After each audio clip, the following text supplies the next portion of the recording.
Bienvenidos jóvenes, en esta ocasión abordaremos los temas que corresponden a la agenda de la semana número 7.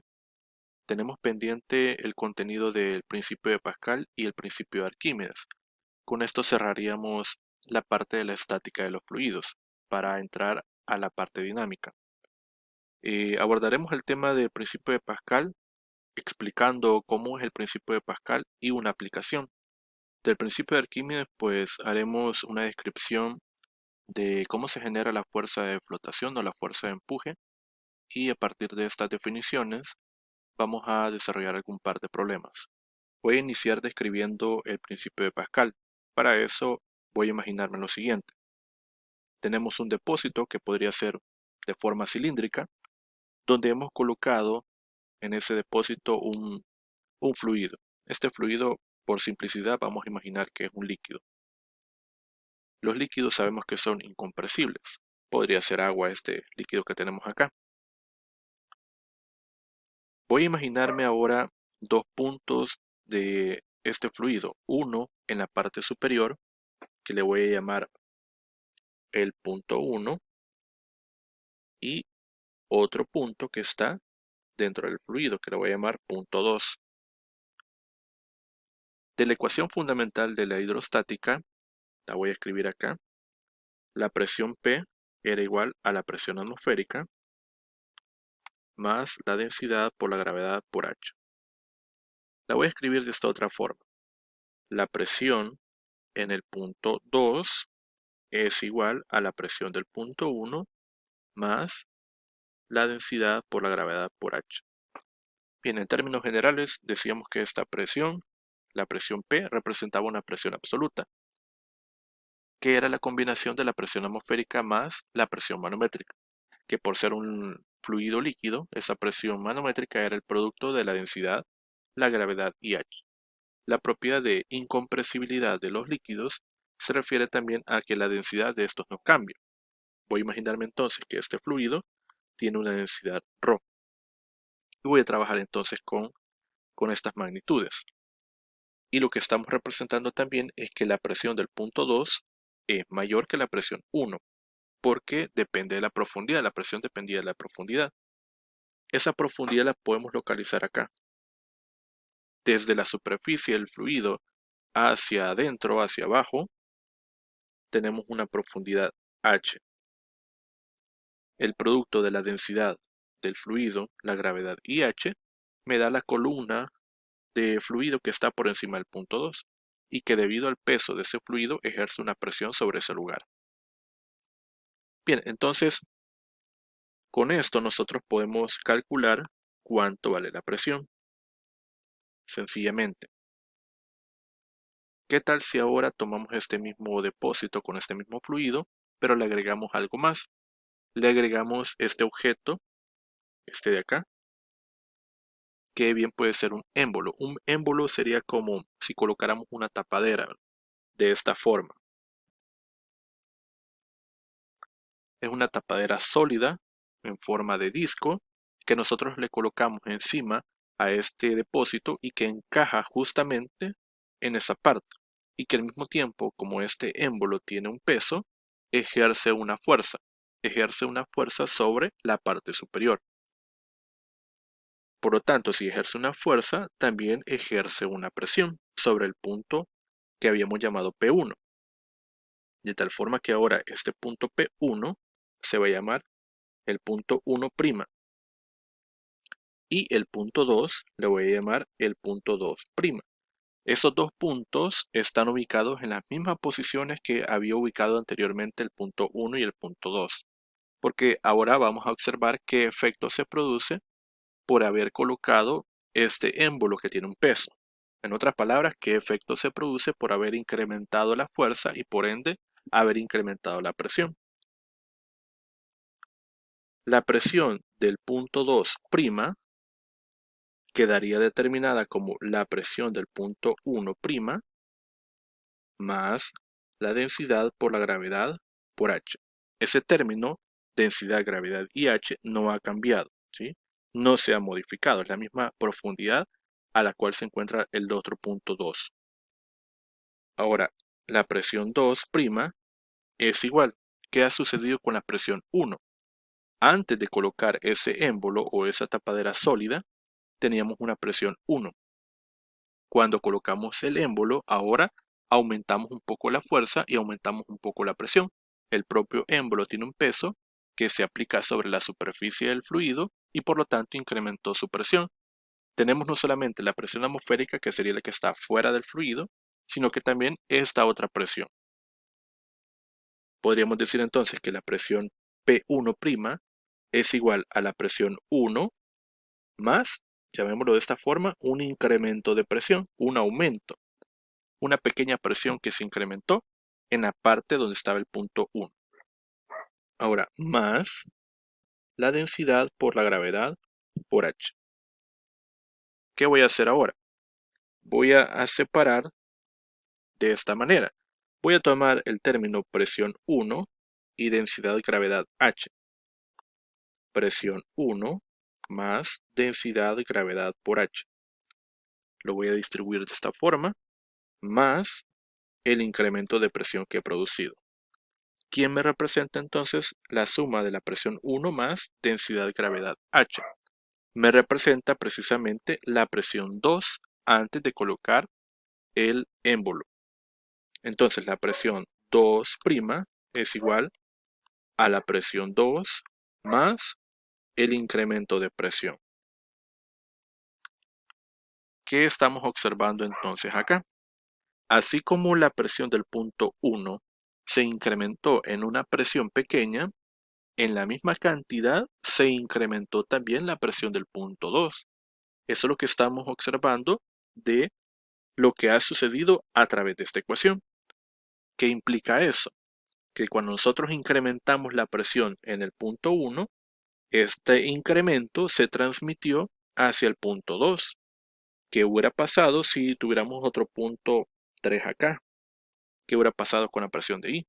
Se hubiese incrementado también esa presión, un delta P, hubiera aumentado su presión en un delta P. Por ejemplo, solo por dar números. Si inicialmente la presión 1 era, no sé, le voy a poner cualquier valor, 100 kilopascales. Y por colocar ese émbolo, ahora la presión incrementó, digamos, 50 kilopascales. Estos 50 kilopascales se verían reflejados en la presión 2. Voy a imaginar que la presión 2 era inicialmente de 200 kilopascales. Ahora, por el hecho de colocar ese émbolo en la parte superior que incrementa la presión, este incrementará en 50 kilopascales. Realmente lo que el fluido puede transmitir no es directamente la fuerza, sino que el efecto que produce la fuerza sobre el área, es decir, una presión. Podemos decir que un fluido incompresible podrá transmitir su presión de forma íntegra o inalterable en todos los puntos del fluido. Todos los elementos que componen el fluido, todos los lugares van a incrementar en esa pequeña presión. Todos van a aumentar esa pequeña cantidad. Esto establece entonces el principio de Pascal. Lo podemos ver acá. Dice el principio de Pascal que la presión ejercida en un fluido incompresible y contenido en un recipiente de paredes indeformables se transmite con igual intensidad por todos los puntos del fluido. Este principio entonces nos está aclarando lo que acabamos de mencionar acá. Yo incremento la presión en cualquier región o en cualquier punto del fluido y este incremento de presión se va a transmitir en todo el fluido incompresible. Un ejemplo bastante sencillo de esto es cuando queremos sacar pasta dental, ¿verdad? No es necesario que nosotros oprimamos del extremo por donde está la boquilla de la pasta, sino que podemos presionar en el extremo opuesto. Cuando presionamos, pues del otro lado, del otro extremo, sale la pasta dental, ¿verdad?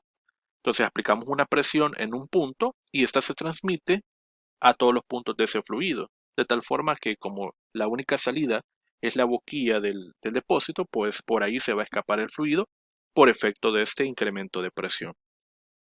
Pero no solamente tenemos esta aplicación del principio de Pascal, tenemos varias aplicaciones. Una de esas se conoce como la prensa hidráulica, lo que nosotros conoceríamos como el gato hidráulico. que es el que ocupamos, por ejemplo, para levantar un vehículo cuando queremos hacer una reparación o queremos cambiar la llanta del vehículo, ¿verdad? Entonces el gato hidráulico utiliza el principio de Pascal. Pasaremos en breve a dar una descripción de la prensa hidráulica que utiliza el principio de Pascal. Aquí tenemos un modelo simplificado de lo que es la prensa hidráulica. Imaginemos como si tuviéramos un tubo en U donde hemos colocado un fluido líquido. Este fluido tendrá su densidad. La voy a colocar como densidad ρ. Como es incompresible, esta densidad va a ser constante. Hemos colocado también en la parte superior las dos tapaderas, los dos émbolos que se pueden desplazar arriba hacia abajo a lo largo de esta tubería.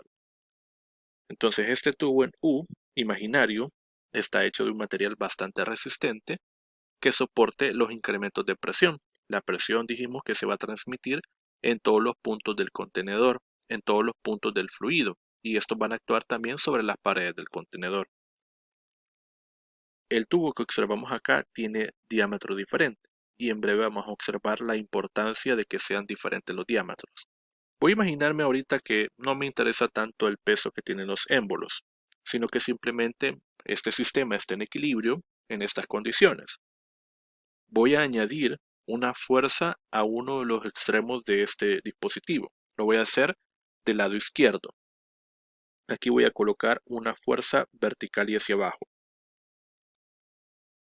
Le voy a llamar la fuerza de entrada. Lo voy a representar así, fuerza de entrada. Bien, ya dijimos que el efecto de una fuerza sobre una superficie es una presión. Lo que estamos haciendo acá es aumentar un poco la presión que ya existía en la superficie del fluido. Llamamos a ese incremento el delta de presión, delta P. Este es un delta P. Por el principio de Pascal que acabamos de describir, este incremento de presión se va a transmitir a lo largo de todo el fluido.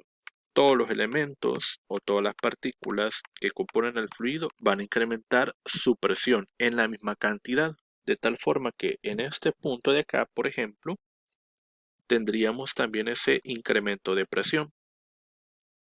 Bien, ahora ese incremento de presión, al multiplicarlo por el área en la cual está actuando, se produce entonces una fuerza. Voy a colocarla de esta forma, una fuerza hacia arriba, que le voy a llamar simplemente fuerza de salida. Bien, como los incrementos de presión son los mismos, puedo hacer lo siguiente.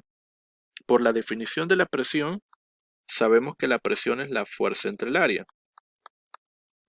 Entonces podría decir el delta P, que está del lado izquierdo, por llamarlo de una forma, delta P1, es igual al delta P que hay en el lado derecho, delta P2. Entonces, como los dos son los mismos incrementos, tienen el mismo valor, voy a escribir la fuerza y el área para el incremento de presión 1. Es decir, que el incremento de presión 1 se calcula como la fuerza que está actuando en ese lugar, que sería la fuerza de entrada, entre el área. Veo que esta área es más pequeña que la otra, ¿verdad? De la misma forma como hicimos cuando describimos el principio de Pascal, esos émbolos serían como discos que tienen más o menos esta forma. Entonces estos tienen un área. Le voy a colocar acá que este es un área de entrada. Y esto de forma análoga es igual a decir a la fuerza de salida entre el área de salida, que es más grande, ¿verdad? El área de salida. Bien, con esta relación podría yo determinar cuánto valdría la fuerza que está produciéndose en la salida. La voy a despejar. Y podría decir que la fuerza en la salida es igual a la fuerza en la entrada por el área de salida entre el área en la entrada. Bien, acá este resultado voy a observar lo siguiente. El área de salida es más grande. El área de salida es más grande y el área de entrada es más pequeña. Si yo divido estas dos cantidades como aparece acá, una cantidad grande entre una cantidad pequeña, esta cantidad es mayor que 1, lo que significa que el efecto de la fuerza que yo estoy aplicando en el émbolo más pequeño se intensifica en el émbolo más grande por esa diferencia en las áreas. Y esto es lo que nos permite entonces poder levantar algún objeto que sea pesado, ¿verdad? Entonces imagínense la facilidad con la que un gato hidráulico puede levantar un vehículo. Cuando nosotros movemos la palanca de arriba hacia abajo, ¿verdad? Sí es cierto, tenemos que hacerlo varias veces, pero al fin de cuentas logramos levantar el vehículo sin realizar un gran esfuerzo. Ahora, algunos gatos hidráulicos tienen una palanca bastante grande, larga, que nos permite aún más reducir el efecto de la fuerza que nosotros aplicamos para que ésta se intensifique a la salida. Entonces, este factor que vemos acá del área de salida entre el área de entrada es un factor de multiplicación que en algunos libros ustedes lo conocerán como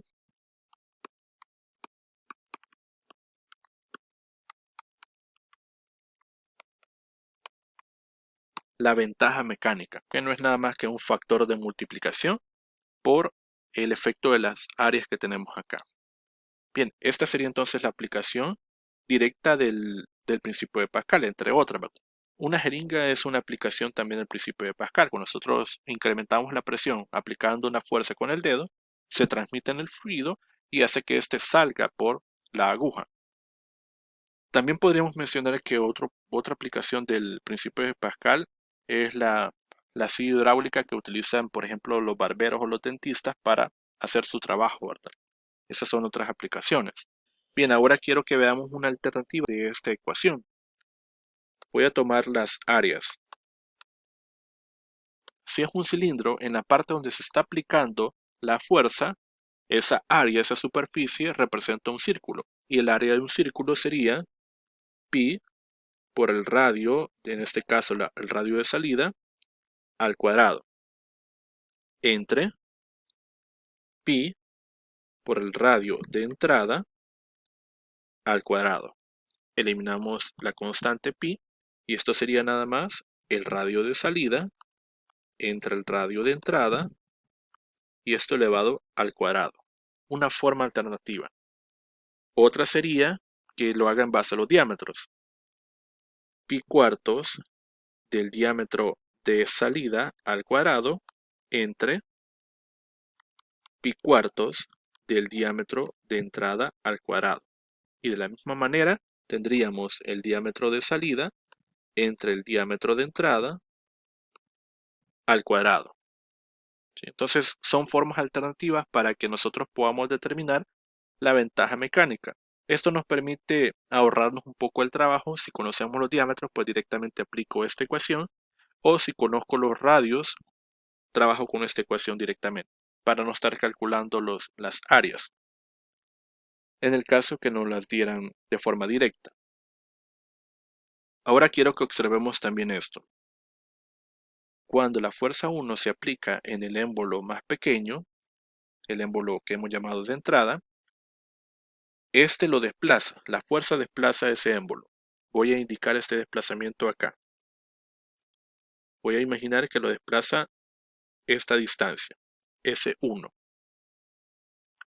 Por otra parte, como este espacio del lado derecho de este dispositivo tenemos una sección más grande, va a suceder que el desplazamiento que se produzca va a ser más pequeño. Lo voy a llamar S2. ¿Sí? Entonces, una fuerza pequeña puede aplicar un desplazamiento grande, pero una fuerza grande va a aplicar un desplazamiento pequeño. Imaginemos otra vez el ejemplo del gato hidráulico. Nosotros con nuestra mano sobre la palanca del gato podemos bajar una distancia considerable, bajarla y subirla para ir aplicando la fuerza sobre la palanca. Es una distancia que nosotros subimos y bajamos que es bastante grande comparada con la que hace el gato hidráulico en la salida. El vehículo no observamos que se levante de inmediato, sino que va a pasos, ¿verdad? Pasos pequeños. Cada vez que yo aplico la fuerza sobre la palanca, desplazándolo esa distancia, el vehículo se va a ir levantando de poco a poco. Entonces, eso digamos que es lo que tenemos que pagar a costa de que nosotros podamos levantar o aplicar una fuerza grande a la salida de este mecanismo. Bien, si nos fijamos entonces, cuando esta fuerza se aplica sobre este émbolo, que lo desplaza una distancia S1, lo que estamos moviendo también es un volumen.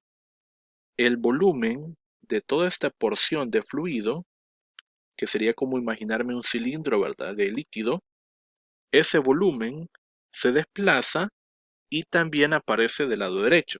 Es decir, que todo este volumen de acá, que tiene un diámetro mayor, todo ese volumen también se desplaza hacia arriba, ¿verdad?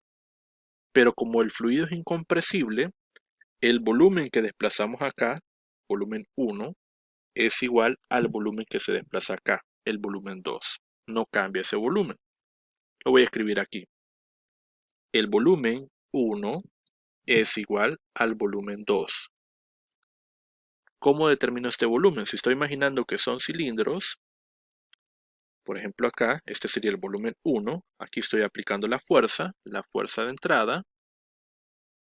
Este tendría un diámetro, este cilindro. Ese es el diámetro D. El volumen 1 sería igual al área. Ya dijimos que el área es la sección transversal, que sería el área de entrada, por la altura del cilindro. ¿Cuál es la altura? Lo que lo ha logrado desplazar, que llamamos S1. Esto es igual al volumen 2. El volumen 2 es un poco más ancho y tiene una altura más pequeña. Esa altura corresponde al desplazamiento S2.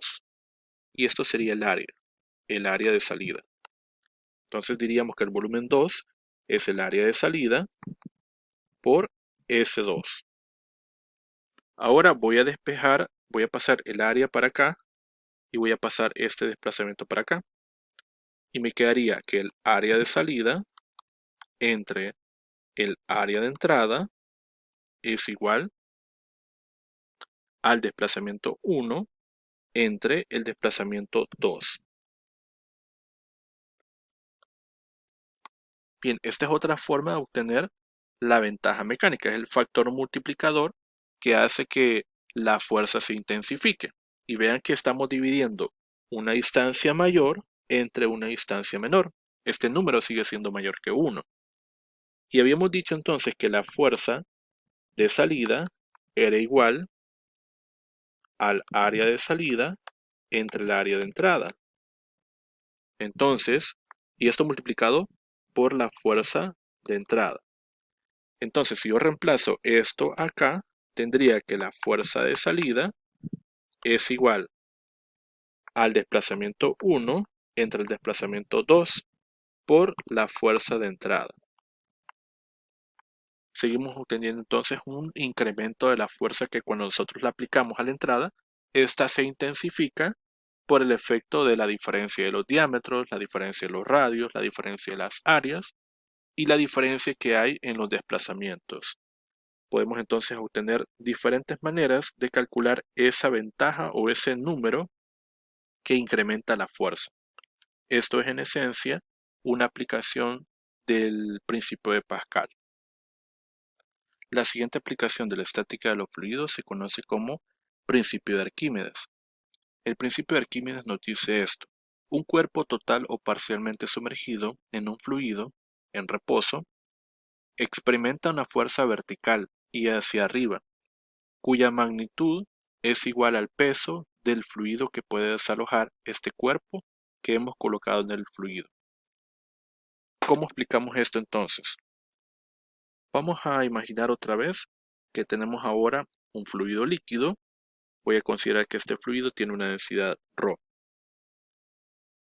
Hemos colocado dentro de este fluido un objeto que puede flotar parcialmente. Cuando hablemos en términos del principio de Arquímedes, flotar va a significar dos cosas: flotar parcialmente o flotar completamente sumergido. Entonces se puede referir a las dos. Una parte está afuera, una parte está adentro, eso es flotar, o todo el objeto está adentro del fluido, eso también va a ser flotar. Dice entonces el principio de Arquímedes que este objeto va a experimentar una fuerza de empuje por el hecho de encontrarse en este fluido. Sucede que cuando nosotros colocamos este objeto en este fluido, el fluido ejerce presión. y ejerce fuerza, ¿verdad? Vamos a colocarlas acá. Aquí tenemos una fuerza. Sobre toda la parte inferior de este objeto que está sumergido en este fluido, se van a ejercer fuerzas. Las voy a colocar acá y vean cómo están siendo representadas.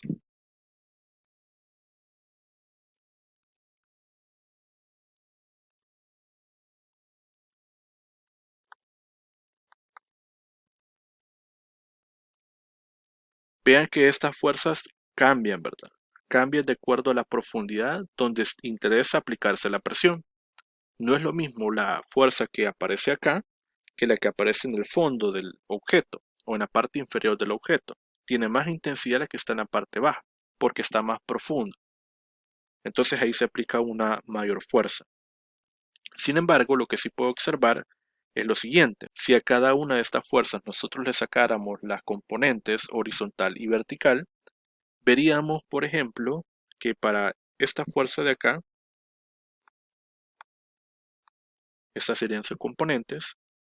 Y si tomo, por ejemplo, esta otra fuerza de acá, estas serían sus componentes.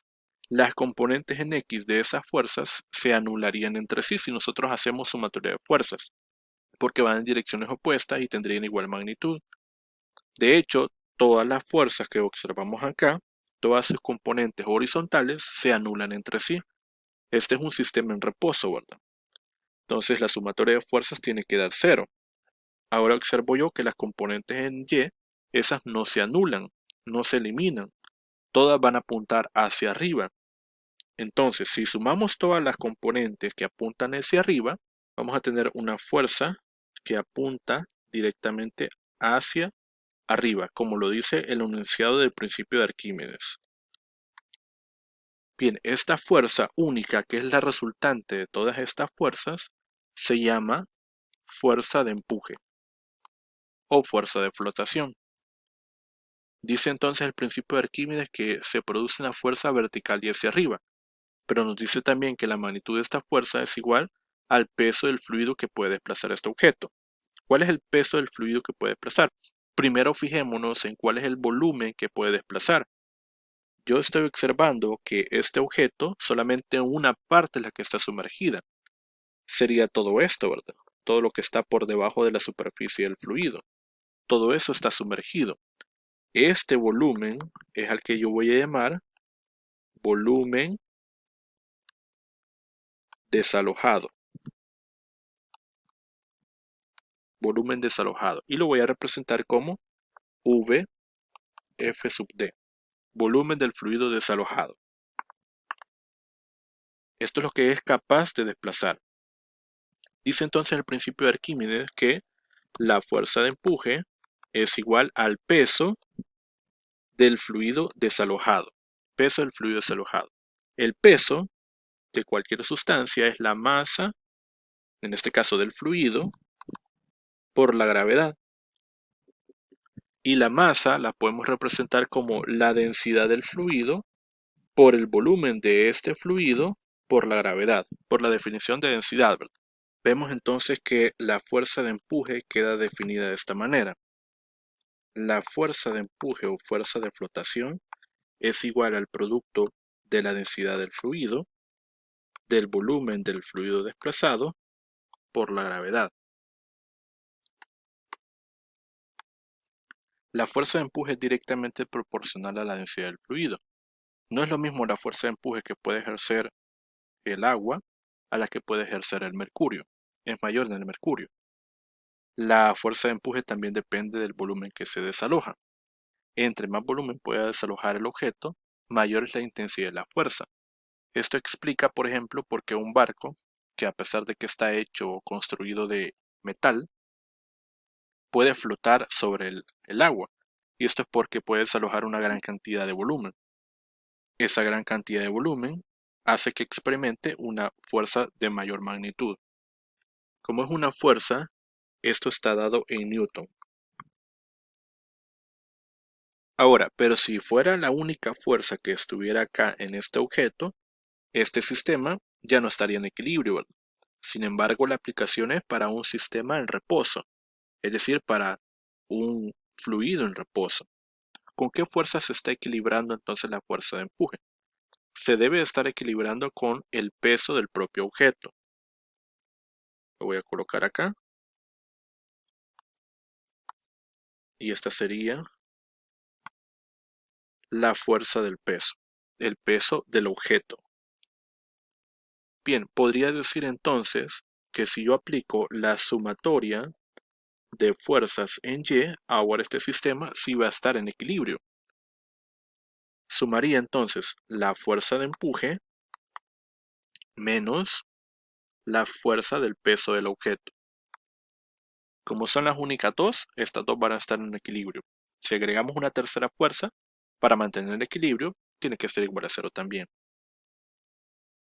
Bien, entonces diríamos que en magnitud, la fuerza de empuje es igual al peso del objeto. Solamente en magnitud. Una cosa es la fuerza de empuje y otra cosa es el peso del objeto, que también es una fuerza. La fuerza de empuje acabamos de definir que es la densidad del fluido, volumen del fluido desplazado, por la gravedad. Y esto es igual a la densidad del objeto, volumen del objeto, gravedad. Estas dos son propiedades del fluido y estas dos son propiedades del objeto. Si bien es cierto, este fluido desplazado lo produce el objeto, pero es la parte de lo que puede desplazar este objeto. Si el objeto que observamos acá estuviera completamente sumergido, estos dos volúmenes serían iguales. Este de acá sería igual a este. Pero lo que yo estoy viendo acá es que está parcialmente sumergido, está flotando de forma parcial. Entonces podemos decir que el volumen del objeto es diferente al volumen del fluido desplazado. Podría darse el caso, por ejemplo, que ese volumen del fluido sea, por ejemplo, la mitad del volumen del objeto, la tercera parte, la quinta parte, etc. Entonces podríamos conocer de alguna manera qué porción de todo el volumen del objeto representa ese volumen sumergido. Ahora, lo que observamos también de esta ecuación que tenemos acá es que esto es una masa y esto también es una masa. Si la gravedad es constante, podríamos decir que la masa del fluido desplazado sería igual a la masa del objeto en magnitud. ¿Sí? En magnitudes serían iguales. La diferencia es que esta, de nuevo, depende del fluido, del volumen y su densidad, y esta depende del objeto, del volumen y su densidad. Apliquemos entonces para este objeto otra vez la definición de la fuerza de empuje. Ya dijimos que en la parte inferior, la que está sumergida en el fluido, este fluido tiene densidad ρ, en toda la parte inferior actúa una fuerza, vertical y hacia abajo. Todo esto de acá sería lo que está sumergido de ese objeto y que es un volumen desplazado, volumen del fluido desplazado. Hacia arriba tendríamos entonces la fuerza de empuje y hacia abajo, en equilibrio con esa, tendríamos el peso. Realmente el vector de la fuerza de empuje no se ubicaría en este lugar, sino que se ubicaría en el centro de masa de este volumen. Hagamos un paréntesis de esto. Voy a colocar acá y voy a representar de esta forma este volumen. Esto sería el volumen que está desplazado. Si este es el centro de masa de ese volumen, aquí actúa la fuerza de empuje, porque la fuerza de empuje depende de ese volumen, del peso de ese volumen. Bien, ya hemos dicho entonces que en equilibrio, la sumatoria de fuerzas en Y es igual a 0. Y llegamos a la conclusión de que la masa del llegamos a la conclusión de que la densidad del fluido, el volumen del fluido desplazado por la gravedad, es igual a la densidad del objeto, volumen del objeto por la gravedad. Eliminamos la gravedad y entonces nos queda este producto, la densidad del fluido, volumen del fluido desplazado, igual a la densidad del objeto por el volumen del objeto. Voy a despejar de esta forma la densidad del fluido entre la densidad del objeto es igual al volumen del objeto entre el volumen del fluido desplazado. Bien, y aquí tenemos una fracción o una razón. La razón de las densidades o la fracción de densidades con respecto a la fracción de volumen. Voy a trabajar con las fracciones de volúmenes. Bien, en este esquema que observamos acá, Todo esto es el volumen sumergido. Volumen del fluido desplazado o sumergido. Todo esto me representaría el volumen del objeto. La porción que sobresale de la superficie del fluido sería para nosotros el volumen que emerge. Repito, este es el volumen que emerge, lo que podemos observar que está fuera del fluido, y lo que está sumergido le llamamos también el volumen del fluido desplazado. Lo voy a llamar temporalmente volumen sumergido. De tal manera que el volumen del objeto está compuesto por el volumen sumergido más el volumen que emerge. Voy a dividir toda la ecuación entre el volumen del objeto. Esto sería 1 igual al volumen sumergido entre el volumen del objeto más el volumen que emerge entre el volumen del objeto. Aquí tenemos entonces lo siguiente. Al primer término, le voy a llamar la fracción de volumen sumergido.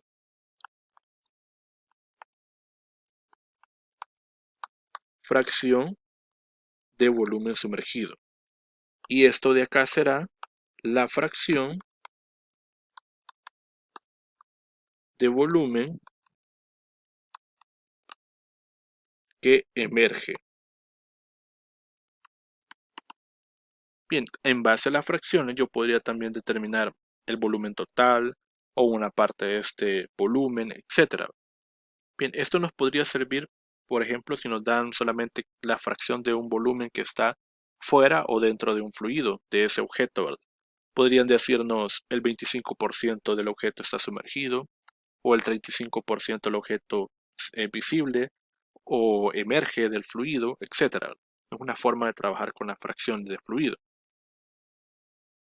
Adicional a esto, si me voy con las densidades, me voy con estas densidades de acá, puedo observar lo siguiente. Bien, ahora voy a tomar el término de las densidades. La densidad del fluido entre la densidad del objeto. ¿Qué pasaría si esta relación me da igual a 1? Si es igual a 1, las densidades serían iguales y nosotros diríamos que el objeto flota. Flota, pero lo hace dentro del fluido, es decir, tendríamos aquí el fluido y aquí estaría el objeto, completamente sumergido, en equilibrio. Si ahora la densidad del fluido entre la densidad del objeto me da mayor que 1, esto significa que la densidad del fluido es mayor que la del objeto y también flota, pero lo hará de esta forma. Una parte va a estar sumergida y otra parte va a estar fuera del fluido. ¿Y qué pasaría en el caso de que la densidad del fluido entre la densidad del objeto esté entre 0 y 1? Significaría entonces que la densidad del objeto ahora es mayor que la densidad del fluido. Y en este caso el objeto se hunde. Y tendríamos algo como esto. Aquí estaría el objeto completamente sumergido en el fluido. Estaría hundido por completo. Bien, estas serían como las posibilidades que tenemos para observar cómo es la flotación del objeto. Y todo es producto de una diferencia de densidades. Ahora, hemos observado acá que la fuerza de empuje se debe a una diferencia entre la parte inferior y la parte superior, una diferencia de las fuerzas.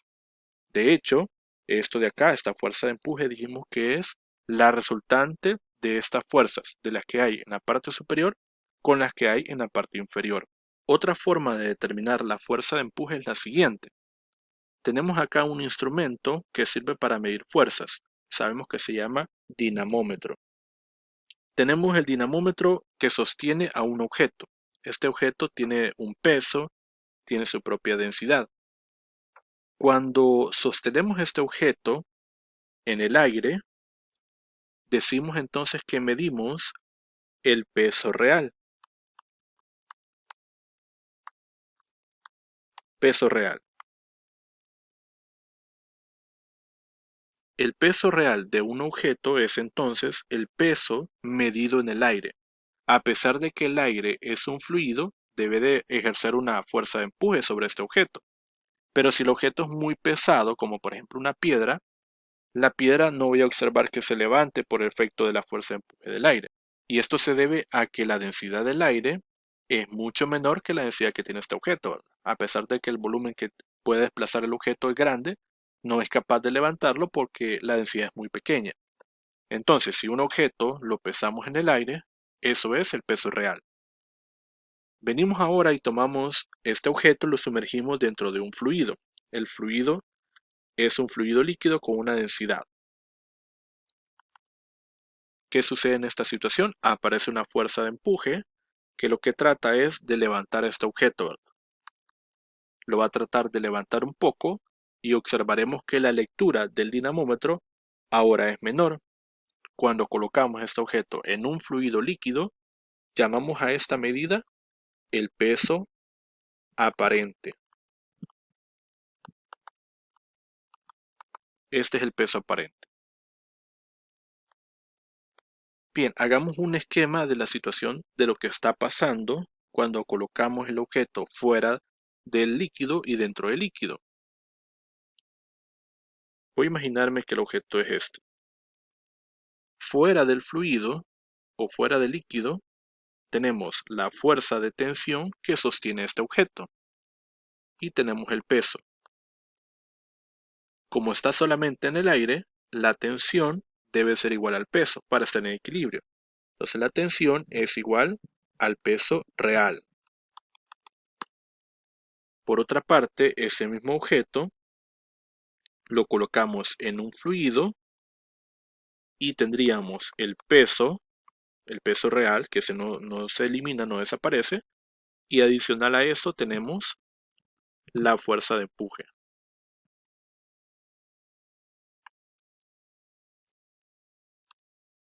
Ahora, esta tensión, que ya no es la misma, voy a colocarla como T', sería igual a la diferencia entre el peso real menos la fuerza de empuje. Y esta diferencia es lo que nosotros vamos a conocer como el peso aparente. Peso real menos fuerza de empuje. Bien, por lo tanto, el peso aparente con el peso real me van a producir la fuerza de empuje. La fuerza de empuje sería entonces al peso real menos el peso aparente. Bien, esta es la otra forma que nosotros tendríamos para determinar la fuerza de empuje, midiendo el peso de un objeto en el aire y restando esta cantidad el peso de ese mismo objeto, pero medido dentro de un fluido líquido. Eso me daría también la fuerza de empuje. Y no olvidemos que esta forma también es equivalente o es igual a decir la densidad del fluido, volumen del fluido desplazado por la gravedad. Es igual en magnitud al peso real menos el peso aparente. Estas son las dos formas básicas de cómo determinar la magnitud de la fuerza de empuje.